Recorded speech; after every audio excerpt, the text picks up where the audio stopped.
Gnakadé sur le point de se fusionner dans l'opposition, notamment aux côtés de Tchikpi Atchadam? Après de nombreuses manances subies dans le régime de Faure Gnassingbé, Marguerite Gnakadé, ancienne ministre des Armées du Togo, semble prête à franchir un cap décisif dans sa trajectoire politique.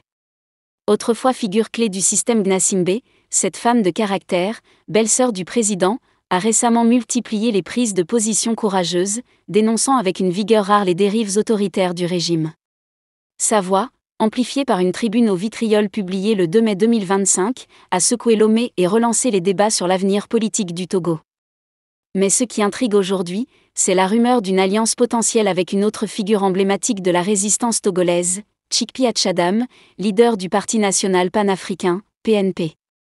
Une telle fusion, si elle se concrétise, pourrait redessiner le paysage de l'opposition togolaise et donner un nouvel élan à la lutte contre un régime en place depuis près de 6 décennies. Ce texte explore les dynamiques, les enjeux et les implications de cette possible convergence, dans un contexte politique togolais marqué par l'instabilité et la répression. Marguerite Gnakadé, de l'intérieur du pouvoir à la dissidence. Marguerite Gnakadé n'est pas une novice en politique. Ancienne directrice générale de la Banque togolaise du commerce et de l'industrie, BTCI, elle a occupé le poste stratégique de ministre des Armées, une première pour une femme dans l'histoire du Togo.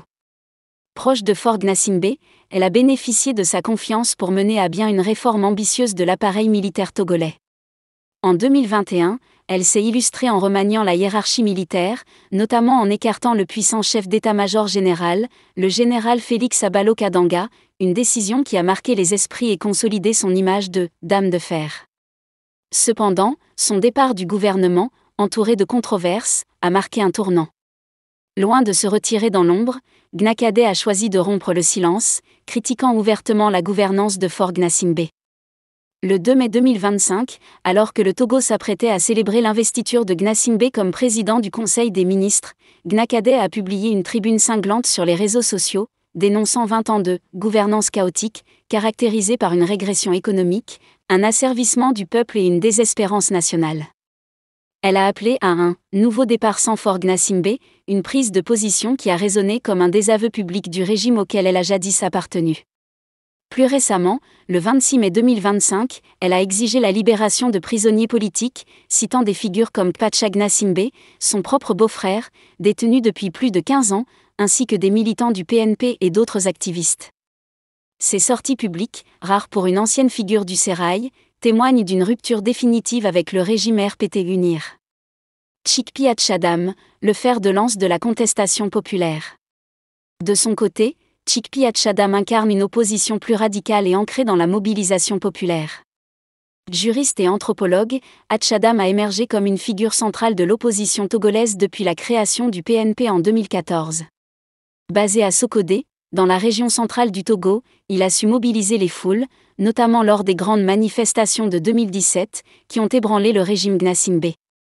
Son discours, axé sur le retour à la constitution de 1992 et la fin de la dynastie Gnassingbé, a galvanisé une population lassée par des décennies de pouvoir autoritaire. Accusé par certains de manipuler les tensions communautaires, Atchadam n'en demeure pas moins une figure charismatique, capable de fédérer une large frange de la société togolaise, y compris la diaspora. Le PNP, sous son impulsion, a joué un rôle clé dans la coalition des 14 partis d'opposition, qui a appelé à des réformes institutionnelles et au départ de Faure Gnassingbé. Malgré les répressions violentes des manifestations, notamment celle de juin 2025 à Lomé, Atchadam continue de prôner la désobéissance civile et la mobilisation citoyenne. Son parti, bien que dépourvu d'un programme politique détaillé, s'appuie sur un message clair: la souveraineté doit revenir au peuple togolais. Un contexte politique explosif. Le Togo traverse une période de tension extrême. L'adoption de la nouvelle constitution en avril 2024, qui a instauré la République et un régime parlementaire, a été largement perçue comme une manœuvre de Faure Gnassingbé pour se maintenir au pouvoir. En devenant président du Conseil des ministres, un poste sans limite de mandat, Gnassingbé a consolidé son emprise sur le pays, tandis que le rôle de président de la République est devenu purement honorifique, occupé par Jean-Lucien Savy de Tové. Cette réforme, qualifiée de « coup d'État constitutionnel » par l'opposition, a exacerbé les frustrations populaires. Les manifestations de juin 2025, sévèrement réprimées par les forces de l'ordre, ont mis en lumière l'ampleur du mécontentement.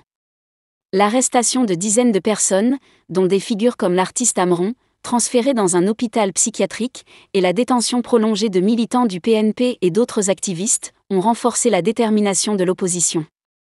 Le cadre de réflexion et d'action pour le changement, CRAC, regroupant des partis comme l'Alliance nationale pour le changement, ANC, et les Forces démocratiques pour la République, FDR, a appelé à la démission immédiate de Gnassingbé et à un mouvement de désobéissance civile à partir du 23 juin 2025. C'est dans ce climat de contestation que les rumeurs d'une alliance entre Gnakadé et Hatchadam ont pris forme. Une fusion improbable mais stratégique ? À première vue, l'idée d'une alliance entre Marguerite Gnakadé et Chikpi Hatchadam peut sembler surprenante. Gnakadé, issu du sérail, incarne une opposition institutionnelle, forte de son expérience au cœur du pouvoir et de sa connaissance des rouages de l'État. Hatchadam, en revanche, est un outsider, un leader populaire dont la légitimité repose sur sa capacité à mobiliser les masses. Pourtant, cette complémentarité pourrait être la clé d'une stratégie redoutable. Gnakadé apporte une crédibilité politique et un accès à des réseaux influents, tandis qu'Hatchadam offre une base populaire et une énergie contestataire. Les points de convergence entre les deux figures sont nombreux. Tous deux dénoncent la dérive autoritaire du régime, l'absence de vision économique et sociale, et la nécessité de restaurer la souveraineté populaire. La tribune de Gnakadé, qui appelle à un Togo, sans Faure Gnassingbé, fait écho aux revendications d'Hatchadam pour un retour à la Constitution de 1992, qui limitait les mandats présidentiels. De plus, l'appel de Gnakadé à la libération des prisonniers politiques, y compris des militants du PNP, pourrait être perçu comme un signal d'ouverture envers Hatchadam et son mouvement. Une telle alliance, si elle se concrétise, pourrait galvaniser l'opposition togolaise, souvent fragmentée par des rivalités internes. La coalition des 14 partis, bien que puissante en 2017, a souffert de divisions et d'un manque de coordination. L'arrivée d'une figure comme Gnakadé, avec son aura d'ancienne ministre et sa légitimité auprès de certaines élites, pourrait renforcer l'unité de l'opposition et attirer de nouveaux soutiens, y compris au sein de la diaspora togolaise, très active en Allemagne et ailleurs. Les défis d'une alliance. Cependant, une fusion entre Gnakadé et Hatchadam ne serait pas sans obstacle. D'abord, les différences idéologiques et stratégiques pourraient compliquer leur collaboration. Gnakadé, avec son passé au sein du régime, pourrait être vu avec méfiance par certains opposants, qui l'accuseraient d'opportunisme. Hatchadam, quant à lui, doit composer avec les critiques sur son manque de programme politique clair et les accusations de communautarisme. Une alliance mal négociée pourrait exacerber ces tensions et aliéner une partie de leurs bases respectives. Ensuite, le régime Gnassingbé dispose d'une machine répressive bien huilée. Les manifestations sont interdites depuis 2022, et les récentes mobilisations de juin 2025 ont montré la brutalité des forces de l'ordre. Gnakadé, en tant que figure publique, et Hatchadam, en tant que leader d'un parti ciblé par la répression, s'exposent à des risques considérables, y compris des arrestations ou des intimidations. Le cas d'Amron, interné en hôpital psychiatrique, illustre la volonté du régime de museler toute voix dissidente. Enfin, la question de la leadership pourrait poser problème. Hatchadam, habitué à être au centre de la contestation, pourrait hésiter à partager la lumière avec Gnakadé, dont l'entrée dans l'opposition est relativement récente. De son côté, Gnakadé devra prouver qu'elle est prête à s'engager pleinement dans la lutte populaire, au-delà des déclarations publiques. Les implications pour l'avenir du Togo. Si Gnakadé et Hatchadam parviennent à surmonter ces défis, leur alliance pourrait avoir un impact profond sur la politique togolaise. En unissant les forces institutionnelles et populaires, ils pourraient créer un front uni capable de défier la mainmise du clan Gnassingbé, qui domine le pays depuis 1967. Leur collaboration pourrait également inspirer d'autres figures de l'opposition, comme Jean-Pierre Fabre de l'ANC ou Paul Dodji Apevon des FDR, à rejoindre un mouvement plus large. Sur le plan régional, une telle dynamique pourrait attirer l'attention de la CEDEAO et de l'Union africaine, qui surveillent de près la situation au Togo. Faure Gnassingbé, en tant que médiateur dans des crises comme celle de la RDC, bénéficie d'une certaine légitimité diplomatique. Une opposition renforcée porte Gnakadé sur le point de se fusionner dans l'opposition, notamment aux côtés de Chikpi Hatchadam. Après de nombreuses manances subies dans le régime de Faure Gnassingbé, Marguerite Gnakadé, ancienne ministre des Armées du Togo, semble prête à franchir un cap décisif dans sa trajectoire politique. Autrefois figure clé du système Gnassingbé, cette femme de caractère, belle-sœur du président, a récemment multiplié les prises de position courageuses, dénonçant avec une vigueur rare les dérives autoritaires du régime. Sa voix, amplifiée par une tribune au vitriol publiée le 2 mai 2025, a secoué Lomé et relancé les débats sur l'avenir politique du Togo. Mais ce qui intrigue aujourd'hui, c'est la rumeur d'une alliance potentielle avec une autre figure emblématique de la résistance togolaise, Chikpi Achadam, leader du Parti national panafricain, PNP. Une telle fusion, si elle se concrétise, pourrait redessiner le paysage de l'opposition togolaise et donner un nouvel élan à la lutte contre un régime en place depuis près de 6 décennies. Ce texte explore les dynamiques, les enjeux et les implications de cette possible convergence, dans un contexte politique togolais marqué par l'instabilité et la répression. Marguerite Gnakadé, de l'intérieur du pouvoir à la dissidence. Marguerite Gnakadé n'est pas une novice en politique. Ancienne directrice générale de la Banque togolaise du commerce et de l'industrie, BTCI, elle a occupé le poste stratégique de ministre des Armées, une première pour une femme dans l'histoire du Togo. Proche de Faure Gnassingbé, elle a bénéficié de sa confiance pour mener à bien une réforme ambitieuse de l'appareil militaire togolais. En 2021, elle s'est illustrée en remaniant la hiérarchie militaire, notamment en écartant le puissant chef d'état-major général, le général Félix Abalo Kadanga, une décision qui a marqué les esprits et consolidé son image de « dame de fer ». Cependant, son départ du gouvernement, entouré de controverses, a marqué un tournant. Loin de se retirer dans l'ombre, Gnakadé a choisi de rompre le silence, critiquant ouvertement la gouvernance de Faure Gnassingbé. Le 2 mai 2025, alors que le Togo s'apprêtait à célébrer l'investiture de Gnassingbé comme président du Conseil des ministres, Gnakadé a publié une tribune cinglante sur les réseaux sociaux, dénonçant 20 ans de « gouvernance chaotique » caractérisée par une régression économique, un asservissement du peuple et une désespérance nationale. Elle a appelé à un « nouveau départ sans Faure Gnassingbé », une prise de position qui a résonné comme un désaveu public du régime auquel elle a jadis appartenu. Plus récemment, le 26 mai 2025, elle a exigé la libération de prisonniers politiques, citant des figures comme Kpacha Gnassingbé, son propre beau-frère, détenu depuis plus de 15 ans, ainsi que des militants du PNP et d'autres activistes. Ces sorties publiques, rares pour une ancienne figure du sérail, témoignent d'une rupture définitive avec le régime RPT-UNIR. Chikpi Achadam, le fer de lance de la contestation populaire. De son côté, Chikpi Achadam incarne une opposition plus radicale et ancrée dans la mobilisation populaire.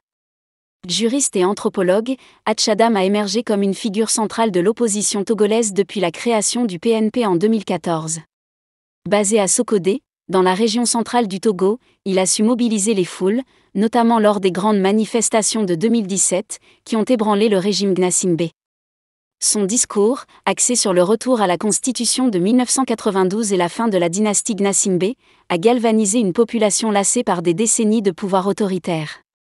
Accusé par certains de manipuler les tensions communautaires, Achadam n'en demeure pas moins une figure charismatique, capable de fédérer une large frange de la société togolaise, y compris la diaspora. Le PNP, sous son impulsion, a joué un rôle clé dans la coalition des 14 partis d'opposition, qui a appelé à des réformes institutionnelles et au départ de Faure Gnassingbé. Malgré les répressions violentes des manifestations, notamment celle de juin 2025 à Lomé, Achadam continue de prôner la désobéissance civile et la mobilisation citoyenne. Son parti, bien que dépourvu d'un programme politique détaillé, s'appuie sur un message clair: la souveraineté doit revenir au peuple togolais. Un contexte politique explosif. Le Togo traverse une période de tension extrême. L'adoption de la nouvelle constitution en avril 2024, qui a instauré la VE République et un régime parlementaire, a été largement perçue comme une manœuvre de Faure Gnassingbé pour se maintenir au pouvoir. En devenant président du Conseil des ministres, un poste sans limite de mandat, Gnassingbé a consolidé son emprise sur le pays, tandis que le rôle de président de la République est devenu purement honorifique, occupé par Jean-Lucien Savy de Tové. Cette réforme, qualifiée de « coup d'État constitutionnel » par l'opposition, a exacerbé les frustrations populaires. Les manifestations de juin 2025, sévèrement réprimées par les forces de l'ordre, ont mis en lumière l'ampleur du mécontentement. L'arrestation de dizaines de personnes, dont des figures comme l'artiste Amron, transféré dans un hôpital psychiatrique, et la détention prolongée de militants du PNP et d'autres activistes, ont renforcé la détermination de l'opposition. Le cadre de réflexion et d'action pour le changement, CRAC, regroupant des partis comme l'Alliance nationale pour le changement, ANC, et les Forces démocratiques pour la République, FDR, a appelé à la démission immédiate de Gnassingbé et à un mouvement de désobéissance civile à partir du 23 juin 2025. C'est dans ce climat de contestation que les rumeurs d'une alliance entre Gnakadey et Hatchadam ont pris forme. Une fusion improbable mais stratégique ? À première vue, l'idée d'une alliance entre Marguerite Gnakadey et Chikpi Hatchadam peut sembler surprenante. Gnakadey, issu du sérail, incarne une opposition institutionnelle, forte de son expérience au cœur du pouvoir et de sa connaissance des rouages de l'État.